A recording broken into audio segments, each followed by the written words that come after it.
Welcome to the Fantasy Football Hub YouTube channel. Today I'm joined by a man who got 93 points in Game Week 10 to preview Game Week 11. His rank now is up to about 1 million. Bakar, pleasure to have you back on, mate. What a week last time out. Thanks for having me, Jack. Hello and welcome to all the listeners and viewers. Yes, it was comfortably the best week of the season. Everything just paid off. I mean, I took a very sort of bold gamble selling Semenyo, and I realized that could sort of backfire in the weeks to come. But overall, I'm really happy with how things have gone. I got in Minte, who scored 9 points. Mateta did well. I mean, double Arsenal defense is just the gift that keeps on going, keeps on giving. And DI got 9 points as well. So fairly strong week. And more importantly, I'm sort of happy with how the team looks going forward. I currently have 3 free transfers in hand.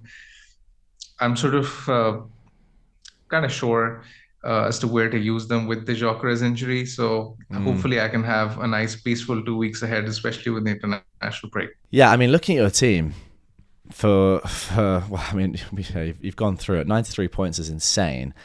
Let's look ahead to your team for next week. And as you mentioned, GYOKERES is like the only real issue. I mean, the only pressing issue there. Let's start with him. What do you know so far about his injury? He obviously came off at half-time. Arteta said he wasn't sure what was going on. It was a quad injury or something like that. And he warned that when a player like that is so powerful and athletic gets an injury, a muscular injury like that, it can be quite, well, obviously quite serious. Worrying. So, yeah, worrying is a better word. Exactly. That's probably the right word. Yeah. Yeah. Those comments didn't make for great reading as someone who owned GYOKERES, and then we saw that he was in the squad for the Champions League as well. And now there are reports in the Athletic that he's going to miss out. And Arsenal are hoping that he's back for Game Week 12, which is going to be after the international break. He also wasn't named in Sweden's squad also. So the indications are that he's going to definitely miss Game Week 11, which is this week, and then he might be back for Game Week 12. I think I was fairly set on removing him by Game Week 12 anyway, so I'll just bring that transfer forward. I firmly believe that with this news, Saka is definitely the default Arsenal attacker to have of choice. He's 100% going to be on penalties. He's going to be safe for minutes. And the fixtures are still all right. So yeah, basically I'm looking to just turn GYOKERES into Saka with the couple of free transfers that I have. Okay, let's do that right now.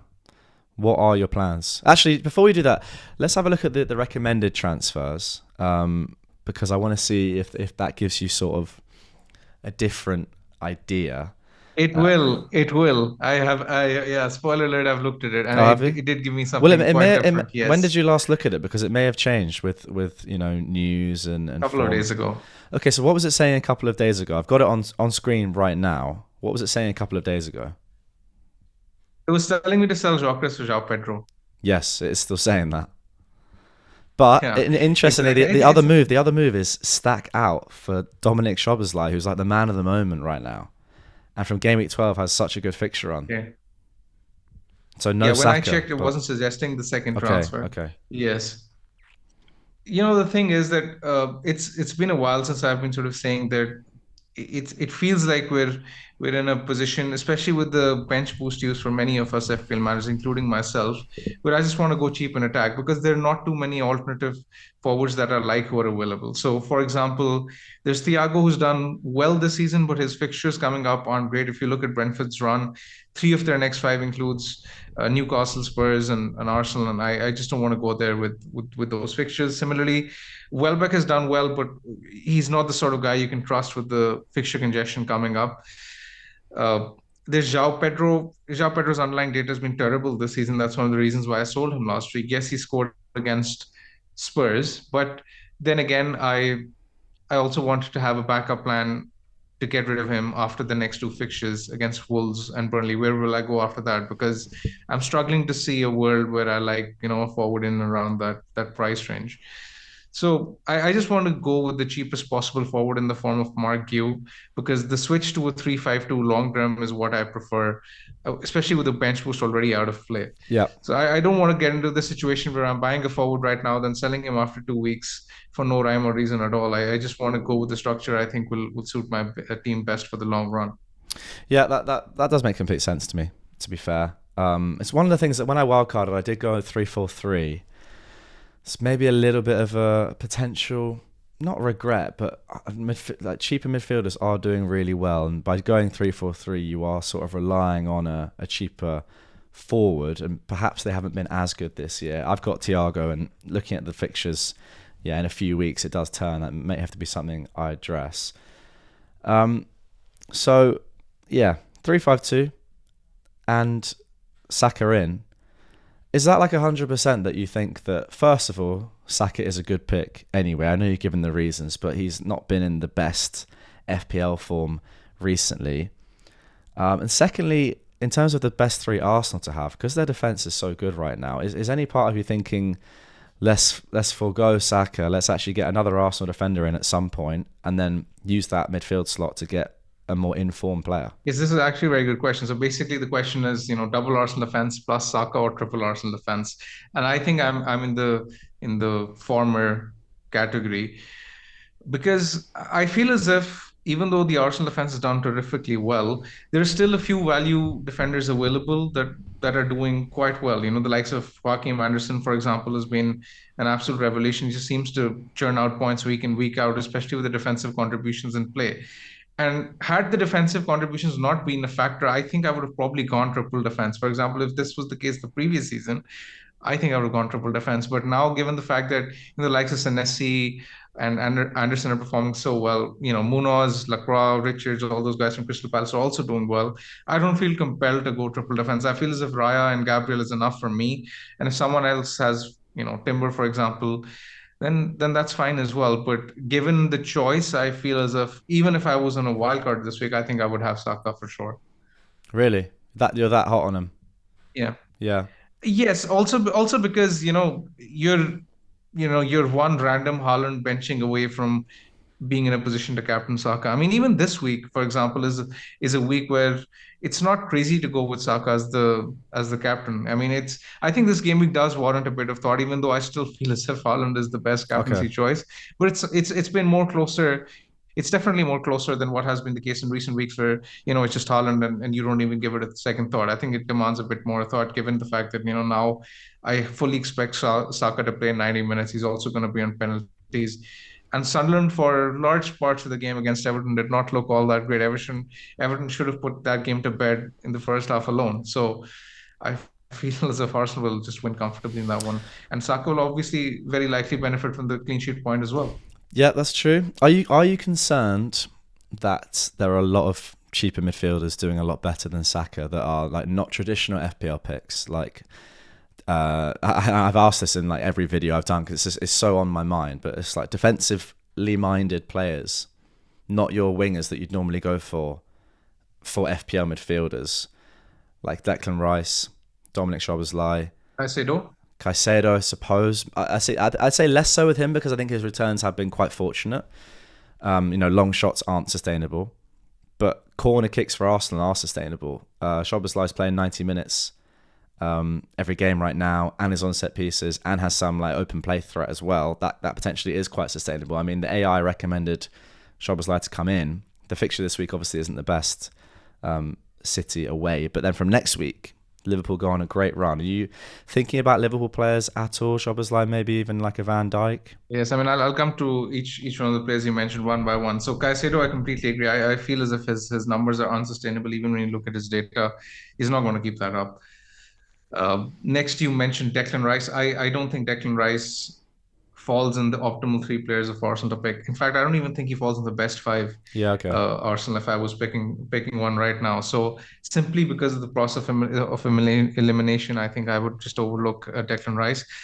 Szoboszlai is an interesting one, and I think there's a very good chance we're sitting here in 2 or 3 weeks' time and we're recording this video, and I'm telling you that I'm doing Enzo to Szoboszlai or Ndiaye to Szoboszlai, because he is exactly in that sort of midfield price bracket where Enzo falls or Ndiaye falls. And Enzo, after Wolves and Burnley, I feel as if he will be quite expendable. Similarly with Ndiaye, this is the last good fixture that he has at home to Fulham, and then the fixtures sort of stiffen, and then he will be off to the AFCON anyway.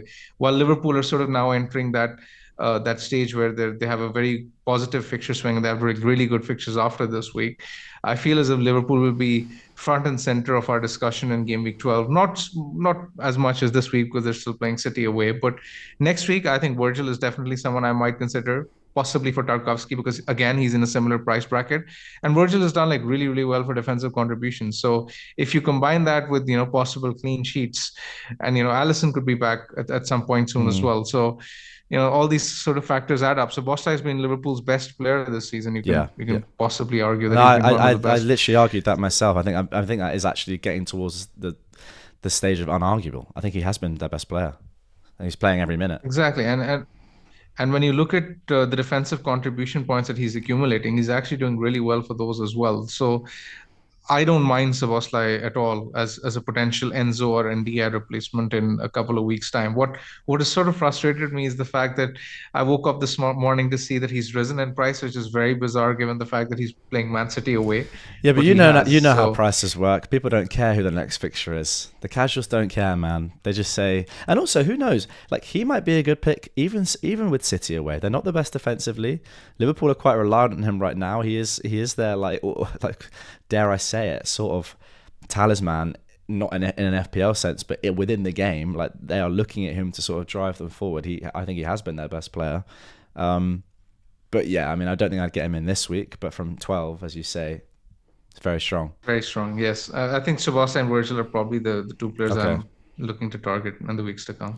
Let's talk about some other players. Reinders is one that's still in some teams. He had a very good performance in the Champions League. I suppose this was always going to happen with a player like him. Maybe we were a little bit too optimistic with him that he was going to play 90 minutes in every single Premier League game. He was always going to get rotated a little bit. But at his price, he still has to be a really good option, doesn't he? Do you not think? Is he like, if you've still got him, would you now keep him? I feel as if he's first choice and he's going to play most games going forward. But now we're sort of sitting in a climate where better picks have emerged in and around that price range. I feel as a Minte is definitely better at 6 million because he's going to play pretty much 90 minutes in every game. He's Brighton's best player at the moment. He was absolutely electric versus Leeds. Could have even scored more points. He hit the post as well. So he was jammy with an assist, I know, but he's been playing really well in recent weeks. And I feel as if you get the opportunity, especially considering Brighton's upcoming fixtures, Reinders to Minte is a very nice move.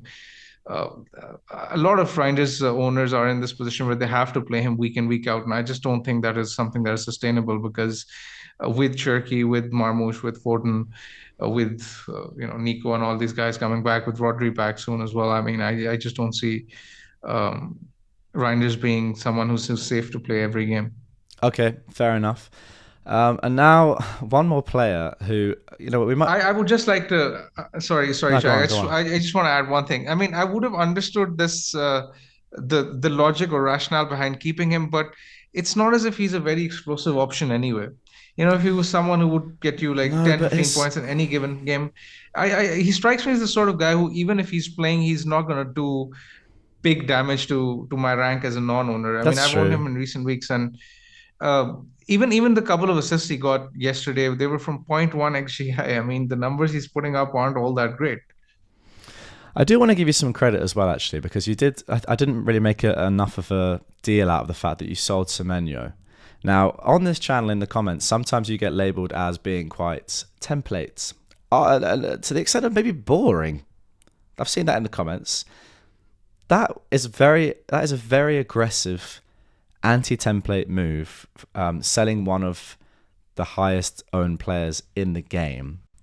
I do want to just talk about the rationale for that because I sort of glossed over that and I want to come back to that. Why did you do that? And as you said, it could still bite you. But how did you get to that decision? Yeah, I mean, I don't think I would have made that decision had I not had 5 free transfers in hand and nothing else to do. Now, I had to get Mateta in last week. I had not in the bank. So I had to find some money to upgrade João Pedro to Mateta. That was a move that was always going to happen. And in order to do that, I felt as if I also wanted to upgrade Reinders to Minte. So that's like 0.6, 0.7 million that I needed to release from somewhere. And I just felt as if I could potentially take Semenyo on in the next 2 weeks. So I sort of planned it in a way where I could get Semenyo back in 12 if required by, let's say, after next week, and Dia and Tarkowski will have a rough run of fixtures. So I can sell the Everton guys, turn and Dia into Semenyo, and turn Tarkowski into chief defender. So I thought it was a play where I could benefit over 2 weeks, and it was just positive variance that it paid off really, really handsomely because I got in Enzo, I got in Minte, I got in Mateta. All three had like really good fixtures in the short term. And then, if need be, I could just get Semenyo back if needed. I just did not see him doing like massive damage in the next two fixtures, which is why I did it. Okay, yeah, that's fair enough. Last player to talk about is Anthony Gordon. You've written him down as a player that you want to talk about for best Gordon replacements, and I think I might include a clip here actually of me on Sky Sports choosing Anthony Gordon a couple of weeks ago as a differential one to watch, and I talked about him for 30 seconds. We'll run the clip. Why not? And obviously I got it wrong. I also had him down as one of the best differentials to have like 3 or 4 Okay, weeks so it wasn't ago. just me. It wasn't just me who got that down horribly wrong just in that video there. Yes. But okay. And to be fair, he scored a brace in the Champions League a week ago. It's just that if you look at his returns, he's been, there's been a complete drought in the Premier League, but in the Champions League, he's been doing really well. I know a lot of players who play UCL Fantasy, and all those players have been smashing it. So, I mean, I think I would go Enzo in that position. I think if you're buying a midfielder this week, Enzo has immense short-term potential. I think we're now in a position where you can afford to go for gains in the short term with the fact that we're going to have a transfer reset in game week 16. We're going to have 5 free transfers as a result of the African Cup of Nations. So why not? If you're looking to take or make short-term gains, I feel as if this is a transfer which is worth making. And if you own both Gordon and Enzo, I feel as if I'll probably get Minte. I feel as if there's a big haul coming with Enzo. He hasn't done much. I honestly could not disagree more. By the way, do well. I'm so not on this Enzo train. Like if you ask Chelsea fans, I don't think any Chelsea fan would say you got to go out and get Enzo. Like he was poor against Qarabag. I don't even think he's played that well recently. And from an FPL perspective, I don't see it. I know he's on penalties, which is great, and the next 2 fixtures are great, and I'm sure he'll get 1 return. I just don't like. And by the way, clip this up. By the way, if he scores 5 goals in the next 2 games, I don't care. I just don't see it. I think there are much better options, like the player you just mentioned. Did you watch the game against Spurs? I assume you did because it's a big game as a Chelsea fan to watch. He missed a sitter from a header in the first half. Not the first time he's done that, by the way. Not the first time he's done that. Because he's not a goal scorer with his head, in my opinion. In the second half, he put João Pedro through on goal right before the end of the game, and João Pedro, Vicario made a great save from his attempt, which should have just been a goal really straightforward from point blank range. But he's just been unlucky. When you look at his numbers, they're suggesting a different story. Now I know that he hasn't done well and he does miss chances, but I would still rather be in a position where I have my player creating these chances or having those chances, even though if he's, let's say, a wasteful finisher. I mean, I'm sure if one of them goes in, the next 2 I'll be more than happy. Yeah, I mean, I do have this sort of like negative Chelsea bias when it comes to Chelsea players. I know. And I think a lot of people have this in general. Like they have some sort of bias towards their own team in FPL. So a lot of the time it's pro. Man United fans, for example. But I think for me and maybe some other Chelsea fans, we're always a little bit cautious, unless you're like talking about a player like Palmer. Of just don't expect too much. I just don't know. I don't know. But anyway, that's sort of by the by. Captaincy, is it definitely got to be on Haaland this week? Let's finish with that. I won't say definitely, but yes, if the deadline was right now, I think I'd go Haaland. Any other option because of his apart form, from the fixture? Yeah. Saka, realistically, Yeah. Saka, I think. Yeah. Given the penalty situation and given the fixture, I think Saka would be my second choice. Okay. I don't think there's a lot between them, if I'm being honest. Fair enough. But yeah, I mean, I would probably resort to Haaland, I think. Given the fact that I've had a safe week as well, and I don't necessarily need to go out of my way to, take too many risks. I think with 2 free transfers in hand after the international break, hopefully I can then, decide to make more aggressive moves. So according to Fantasy Football Hub, Haaland is predicted to score 7.9 points and Saka is at 5.9. That is a huge difference because it's not 2 absolute points. It's like the predictions are saying that it's a good 2 points down. The only player really even above Saka is Mateta at 6.3. Still a huge 1.6 behind Haaland. That's just a huge difference. That's a difference that I'm not gonna go against. I know it's Liverpool, but Haaland has scored so many goals this season, and they rely on him to score. So I think for me, I'm going to go there. But you know what? I kind of get it if anyone wants to have some fun. Do you think Mateta's a better option than Saka? I don't think so. I like the comfort blanket of an extra clean sheet point as well. I think that matters a lot too. Yeah, fair enough. Oh, you know what? I'm gonna say something, right?